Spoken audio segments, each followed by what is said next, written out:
Hello दोस्तों, कैसे हो आप सब। आशा करता हूँ आप सब अच्छे होंगे। तो आइए आज हम गंगा दशहरा की पौराणिक कथा सुनते हैं।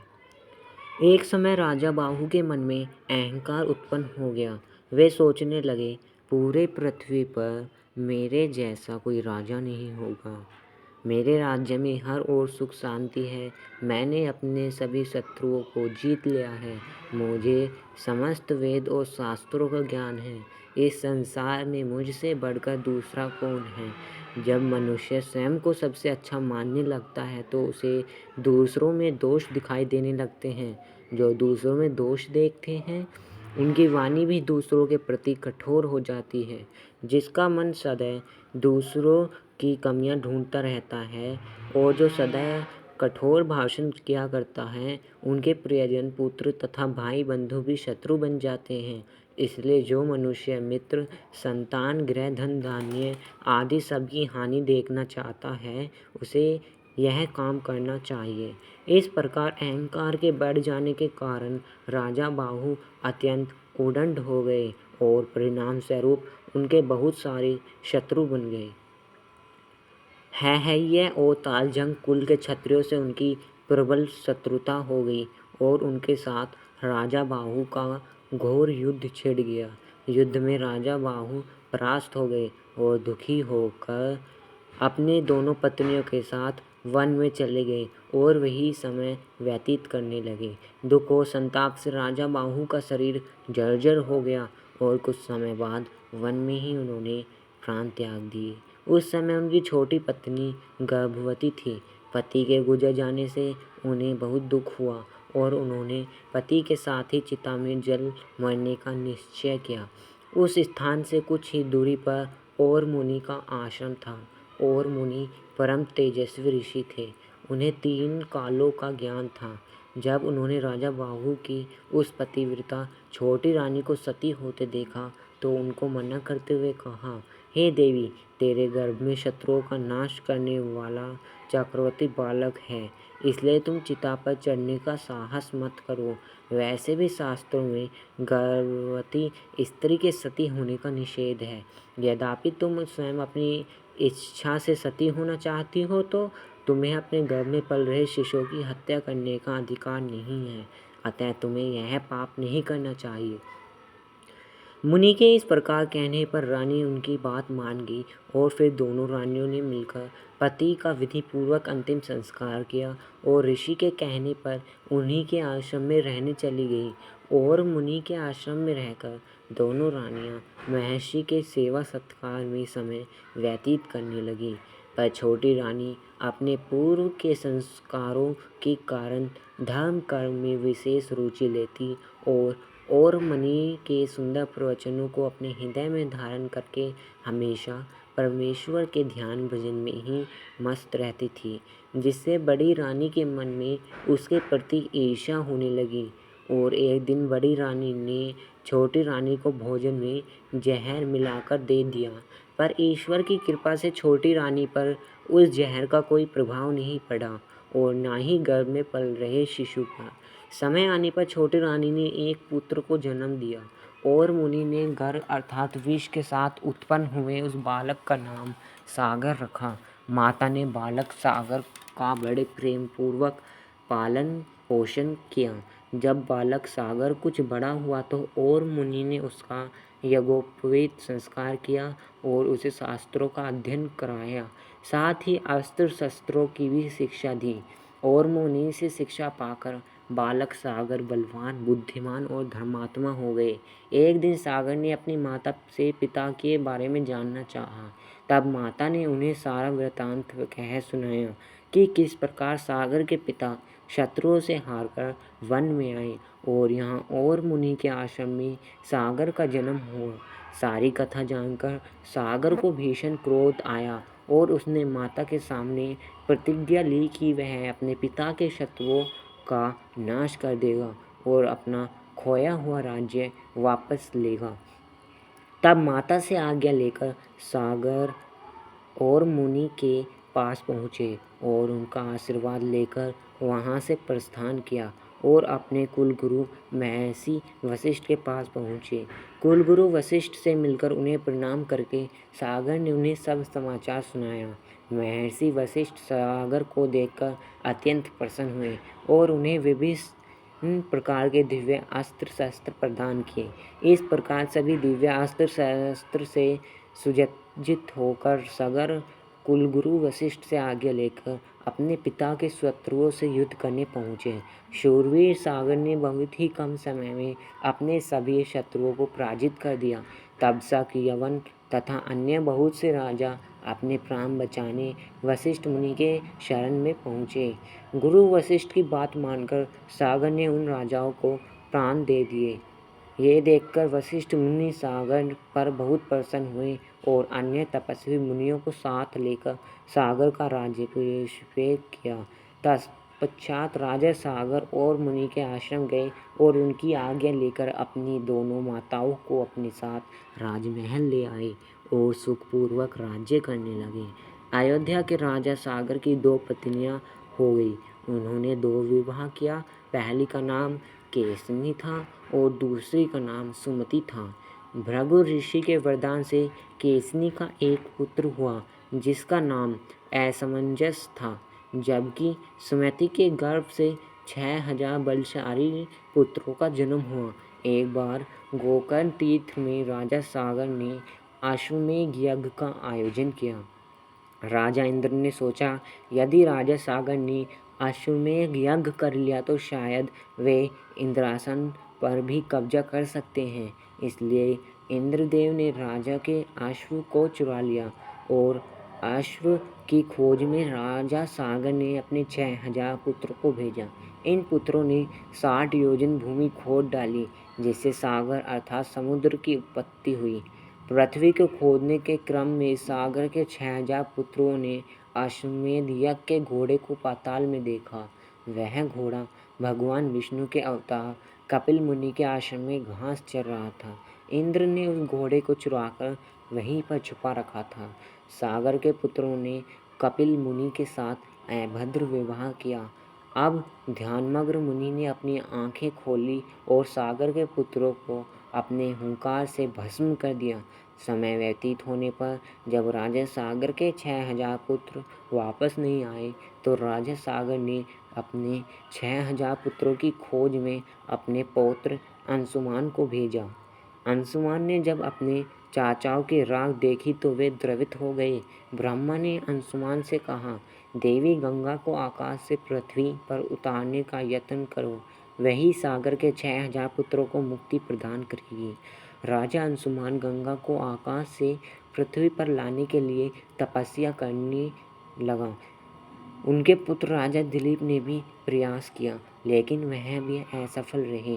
राजा दिलीप के पुत्र राजा भगीरथ ने गंगा को पृथ्वी पर उतारने के लिए कठोर तपस्या की।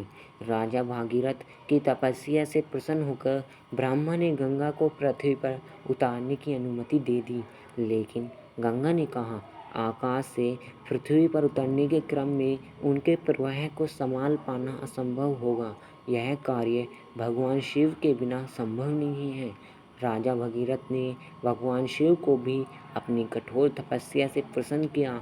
भगवान शिव ने गंगा को अपनी जटाओं में उतारने का निर्णय कर लिया।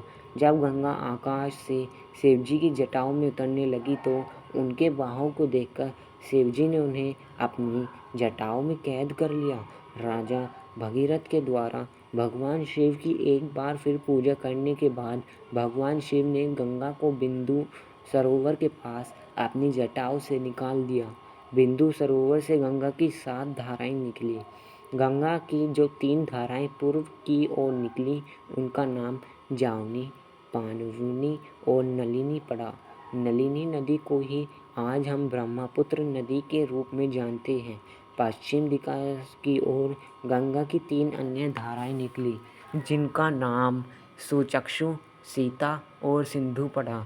दक्षिण दिशा की ओर स्वयं गंगा राजा भगीरथ के पीछे पीछे चली।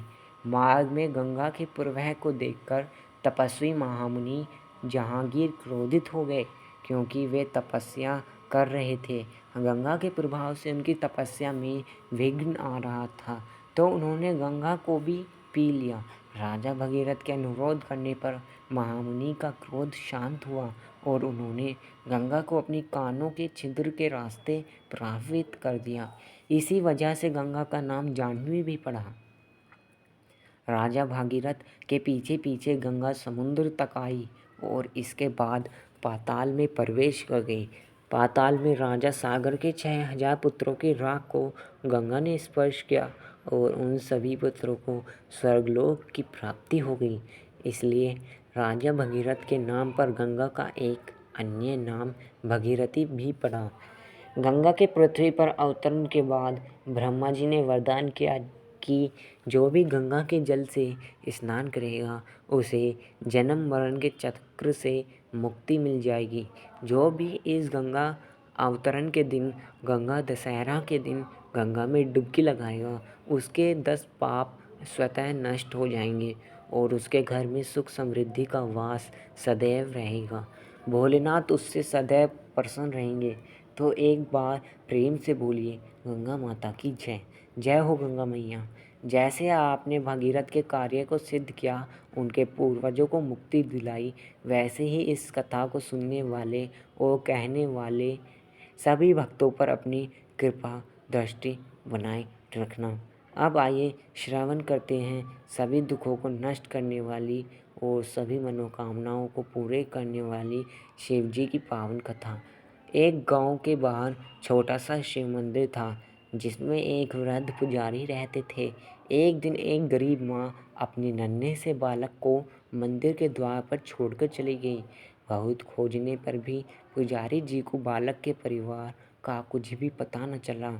जब गांव का कोई भी व्यक्ति उस बालक का लालन पालन करने को तैयार न हुआ तो पुजारी जी ने भगवान शिव की इच्छा समझकर उसे अपने पास रख लिया और उसका नाम भोला रख दिया। गांव के श्रद्धालु भक्तों से जो कुछ प्राप्त होता उसी से भगवान शिव का, पुजारी जी का और बालक भोला का किसी तरह गुजारा चलता। यदि किसी दिन कम भी पड़ता तो पुजारी जी बालक और भगवान को भोग लगाकर स्वयं गंगा जल पीकर रह जाते। धीरे धीरे भोला बड़ा होने लगा और अब वह पुजारी जी के कामों में हाथ बटाने लगा। वृद्ध पुजारी जी के थके हारे हाथों को कुछ आराम मिलने लगा, इसलिए उन्होंने भोला को मंदिर की सफाई, भगवान शिव की आरती पूजा, उनको भोग लगाने और उनकी आरती करने की विधि अच्छी प्रकार समझा दी। अब वे स्वयं भगवान शिव के नाम जप और संकीर्तन में समय व्यतीत करने लगे। एक दिन भगवान शिव के मंगलकारी नाम शिव शिव शिव शिव का जप करते हुए ही उनकी मृत्यु होगी। अब बालक भोला का इस संसार में भगवान शिव के सिवा कोई और नहीं था। उसने पुजारी जी की ये 3 बातें कभी नहीं भूली। भगवान भोलेनाथ शिव शंकर को ताजी गर्म रसोई का ही भोग लगाना चाहिए। भगवान को भोग लगाए बिना स्वयं कुछ भी नहीं खाना। भगवान शिव पर विश्वास रख कर कभी भी किसी भी वस्तु का संग्रह ना करना, बासी भोजन का भी नहीं। यदि कोई भक्त पहले से बना भोजन या मिठाई मंदिर में दे जाता तो बालक भोला उसे गरीबों में बांट देता। वह ताजी रसोई बनाकर ही भगवान को भोग लगाता, उसके बाद ही स्वयं प्रसाद ग्रहण करता और यदि बचना तो उसे सब में बांट देता। यदि रसोई बनाने को सामग्री न होती तो भोले बाबा और भोला भगत दोनों गंगाजल पीकर ही रह जाते। एक बार बरसात का मौसम आया और 3-4 दिन तक मूसलाधार वर्षा होने से मंदिर में एक भी भक्त नहीं झांका। भोला अपने भोले बाबा को गंगाजल का भोग लगाता और उसे ही पीकर रह जाता। भोले बाबा बालक की भक्ति और सहन शक्ति की परीक्षा लेते रहे, किंतु आखिर में अपने भक्त बालक को भूख से तड़पते देख उनसे रह न गया। वे सेठ के नौकर का रूप धरकर हाथ में भोजन सामग्री की पोटली लेकर वर्षा में भीगते हुए मंदिर के द्वार पर जा पहुँचे। उन्होंने आवाज़ लगाकर भोला को बुलाया और उसके हाथ में पोटली देते हुए बोले, सेठ जी ने यह सीधा भेजा है, इससे रसोई बनाओ, भोग लगाओ और स्वयं भी प्रसाद पाओ। मैं कल फिर आऊँगा। भोला भगत ने आशीर्वाद देकर उसे विदा किया और सूखी गीली लकड़ियों के धुएं में गर्म रसोई बनाकर भोले बाबा को भोग लगाया। पूरे बरसात के मौसम में भोले बाबा नौकर के वेश में भोला भगत को सीधा देने आते रहे और स्वयं भी गर्मा गर्म रसोई का भोग पाते रहे।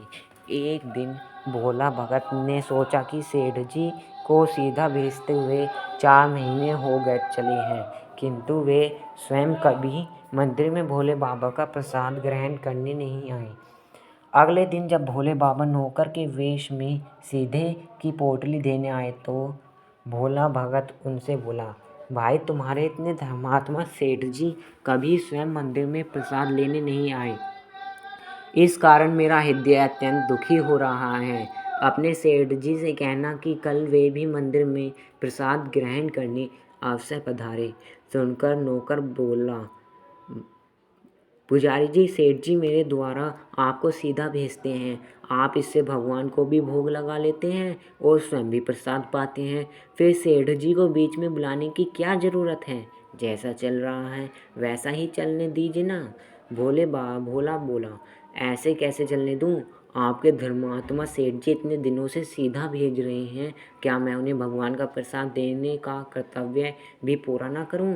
मैं किसी का उधार खाने वाला नहीं हूं। अपने सेठ जी से कह देना कि यदि कल भोले बाबा का प्रसाद ग्रहण करने ना पधारे तो मैं उनका सीधा लेना बंद कर दूंगा। नौकर बने भोले बाबा तो अपने भोले भगत की अकड़ देखकर काँप उठे और यह सोचकर मन ही मन हंसे कि वाह, आज तो लेने वाला ही देने वाले पर धौंस दिखा रहा है। लेकिन सरल हृदय भक्त के मनोभाव पर रीझकर वे बोले, ठीक है पुजारी जी, कल सेठ जी मंदिर में प्रसाद ग्रहण करने जरूर पधारेंगे। दूसरे दिन बड़े सवेरे ही भोले बाबा नौकर के वेश में दूध और बहुत सारी भोजन सामग्री लेकर मंदिर पहुंच गए। भोला चौंकते हुए बोला, भाई आज इतना सारा सीधा किस लिए ले आए। नौकर बने भोले बाबा बोले, पुजारी जी भूल गए क्या, आज आपने सेठ जी को प्रसाद के लिए बुलाया है, इसलिए आप छक्कर रसोई बनाइए और भोले बाबा को भोग लगाइए। हाँ, यह तो बता दीजिए कि सेठ जी किस समय पधारेंगे। भोला ने प्रसन्न होकर उन्हें सेठ जी के आने का समय बता दिया। अब भोला भगत की इच्छा पूर्ण करने के लिए भोले बाबा कैलाश पर सेठ का रूप धारण करने लगे। इधर अपने स्वामी को एक प्यारे भक्त ने यहाँ जीने जाने का समाचार सुनकर ममतामयी अन्नपूर्णा माँ पार्वती भी भला कैसे पीछे रहती। वे भी पति की आज्ञा लेकर सेठानी का रूप धारण करने में जुट गई। भोले बाबा ने अपने गले में मुंडों की माला उतार दी, शरीर पर लगी भस्म, कमर पर पहना हुआ बाघंबर और बाहों और कानों में पहने सांपों के हार भी उतारकर रख दिए। उन्होंने एक मखमल का सुंदर कुर्ता धारण कर लिया, अपनी जटाएं सीधी कर गंगा और चंद्रमा को उसमें छिपा लिया और ऊपर से एक सुंदर रंग बिरंगी पगड़ी पहन ली। सदैव नंगे पैर विचरण करने वाले शिवजी ने आज अपने पैरों में रेशमी जूतियां धारण कर ली। हाथ का त्रिशूल और डमरू भोले बाबा ने नंदी के हाथ में थमा दिया और अपने हाथ में एक सुंदर छड़ी लेकर पार्वती जी के तैयार होने की प्रतिज्ञा करने लगी। कैलाश पर चहल कदमी करने लगे। इधर पार्वती जी घंटों से मेकअप कर रही थी, जिसका रंग शेड बने शिवजी के कुर्ते से मैच कर रहा था। उन्होंने सोने चांदी हीरे के जगमगाते हुए आभूषण धारण कर लिए, पैरों में सुंदर सैंडल पहन ली, बगल में सुंदर सा पर्स दबा लिया और भोले बाबा के बार बार आवाज़ लगाने के बाद श्रृंगार कक्ष से बाहर निकल कर आई। जब पार्वती जी और शिवजी ने एक दूसरे को सेठ सेठानी के वेश में देखा तो वे चकित होकर एक दूसरे को निहारते ही रह गए। दोनों एक दूसरे को देख देख कर निहाल हुए जा रहे थे। इससे पहले उन्होंने कभी एक दूसरे को ऐसा सुंदर रूप देखा ही नहीं था। जब भगवान गौरी शंकर सेठानी सेठ का रूप धारण कर कैलाश से अपने भक्त के यहाँ दावत उड़ाने चले तो गणेश, कार्तिकेय, नंदी, ऋषि मुनि, देवता, देवगंगाएं भी उन्हें देखकर ठगे से रह गए। सेठ बने शिवजी अपने हाथ में ली हुई छड़ी को अदा से घुमाते हुए पृथ्वी पर टेकते हुए चल रहे थे और उनके पीछे पीछे बगल में पर्स दबाई अपनी सैंडल से टक टक और पायलों से छन छन की मधुर ध्वनि करती हुई माँ पार्वती सेठानी बनी हुई चल रही थी। इधर भोला भगत आज सुबह से ही सेठ जी के स्वागत में भांति भांति के पकवान बनाने में जुटा हुआ था। अपने भोले बाबा का भोग तो वह चलते फिरते बना लेता था, किंतु आज उसे कई महीने से भगवान को भोग लगाने के लिए सीधा भेजने वाले सेठ जी को भगवत प्रसाद देना था। अतः आज उसने अपनी सारी पाककला झोंक डाली थी। उसने सेठ जी द्वारा भेजे हुए चावल धोकर खीर बनाई, उसे धीमी आंच पर पकाकर गाढ़ा किया और उसमें सेठ जी के द्वारा भेजे हुए पिस्ते, बादाम, केसर, चिलगोजे, किशमिश डाले। मिर्च और अदरक को कूटकर उसे बाजरा, बेसन और गेहूं के आटे में भर भर कर मोटे मोटे मिस्से तिक्कड़ बनाए। रसोई बनाकर भोला भगत पुनः वस्त्र पहनकर भोले बाबा को भोग लगाया से सके और सेठ जी को उनका प्रसाद पवा सके। जब भोला भगत स्नान करके लौटा तो देखा सेठ जी प्रसाद ग्रहण करने के लिए स्वयं तो आए ही हैं, संग में अपनी सेठानी जी को भी ले आए हैं। भोला ने जल्दी जल्दी दोनों से राम राम की, उन्हें आसन देकर बैठाया और बोला, मैं अभी भगवान को भोग लगाकर आता हूँ, फिर आपको प्रसाद परोसूंगा। भावना के भूखे भोले बाबा से भूख सहन नहीं हो पा रही थी, इसलिए वे बोले, पुजारी जी भगवान को जल्दी से भोग लगाइए, मुझसे भूख सहन नहीं होती। भोला भगत बोला, सेठ जी भूख तो मुझे भी बड़े जोर से लग रही है, किंतु मैं अपनी भूख के कारण भगवान को भोग लगाने नहीं भूलता। यदि दुनिया के सारे लोग इसी तरह अपनी भूख के लिए भगवान को भोग लगाना भूल जाएं तो भगवान तो भूखे मर जाएंगे। सेठ जी ने भोले बाबा एक पत्तल उठाते हुए बोले, पुजारी जी आप भोग लगाइए, इधर मैं पत्तल परोसता हूँ, मुझसे भूख सहन नहीं हो पा रही है। भोला भगत सेठ जी बने भोले बाबा के डांटते हुए बोला, सेठ जी भगवान के काम में ना तो जल्दबाजी की जाती है और ना कंजूसी। मैं जब तक भगवान को भोग नहीं लगाता आप रसोई के पास भी नहीं भटक सकते। चुपचाप इधर बैठ जाइए और ओम नमः शिवाय जपते रहिए। मैं अभी आता हूँ और आपको पेट भर कर भोजन कराता हूँ। सेठ बने शिवजी डांट खाकर चुपचाप अपने आसन पर जा बैठे। सेठानी बनी पार्वती उनकी यह दशा देख बड़ी ही हंसने लगी, लेकिन जैसे ही भोला भगत पत्तल में सामग्री लेकर भगवान को भोग लगाने मंदिर में गया, शिवजी पार्वती जी को मौन रहने का संकेत करते हुए चुपके चुपके पैर रखते हुए रसोई में पहुंच गए और उन्होंने एक व्यंजन उठाकर चखना शुरू कर दिया। भोले बाबा तो प्रसाद को चखते ही भौचक्के रह गए। खीर में चीनी की जगह नमक भरा हुआ था और सब्जियों में चीनी भरी हुई थी। जैसे ही भोले बाबा ने रोटी का एक गिलास तोड़कर मुंह में दिया, वे सी करने लगे, क्योंकि रोटी में मिर्च ही मिर्च भरी थी। वे सी करते हुए उल्टे पैर भाग आए और अपने आसन पर जा बैठे। माँ पार्वती अपने स्वामी की यह हालत देखकर खिलखिलाकर हंस पड़ी। इससे पहले कि भोले बाबा पार्वती जी के सामने कुछ सफाई दे पाते, भोला भगत ओम नमः शिवाय मंत्र का जाप करते हुए आ पहुँचा।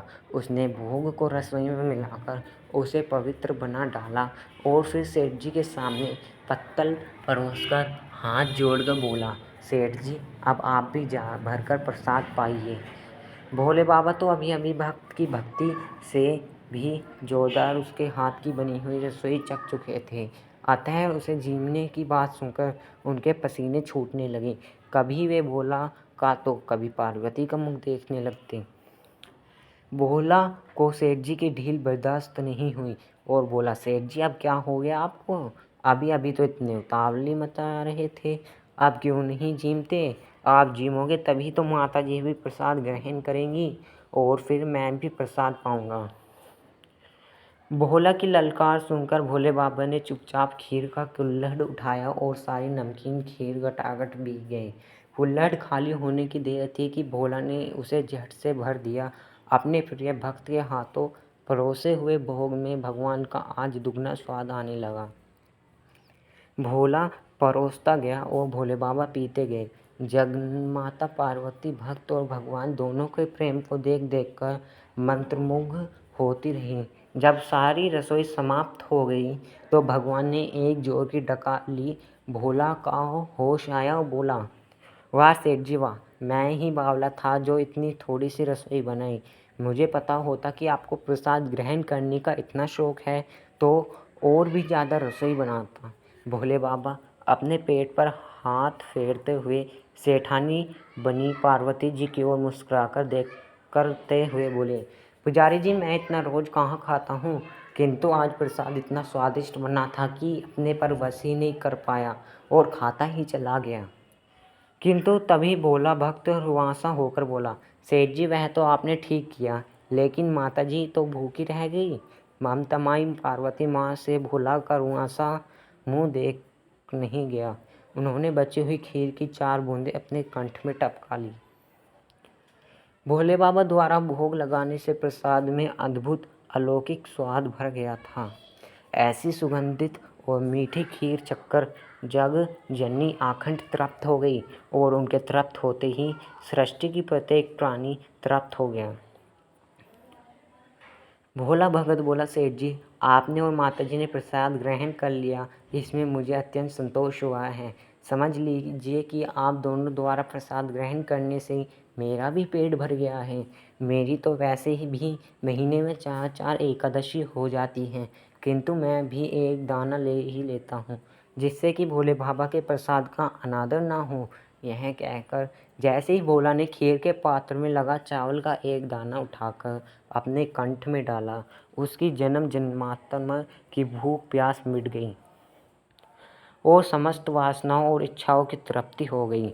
उसके ज्ञान के नेत्र खुल गए और उसने देखा कि उसके सम्मुख त्रिलोकीनाथ भगवान शंकर और जगजननी माँ पार्वती आशीर्वाद की मुद्रा में मुस्कुराते हुए खड़ी हैं।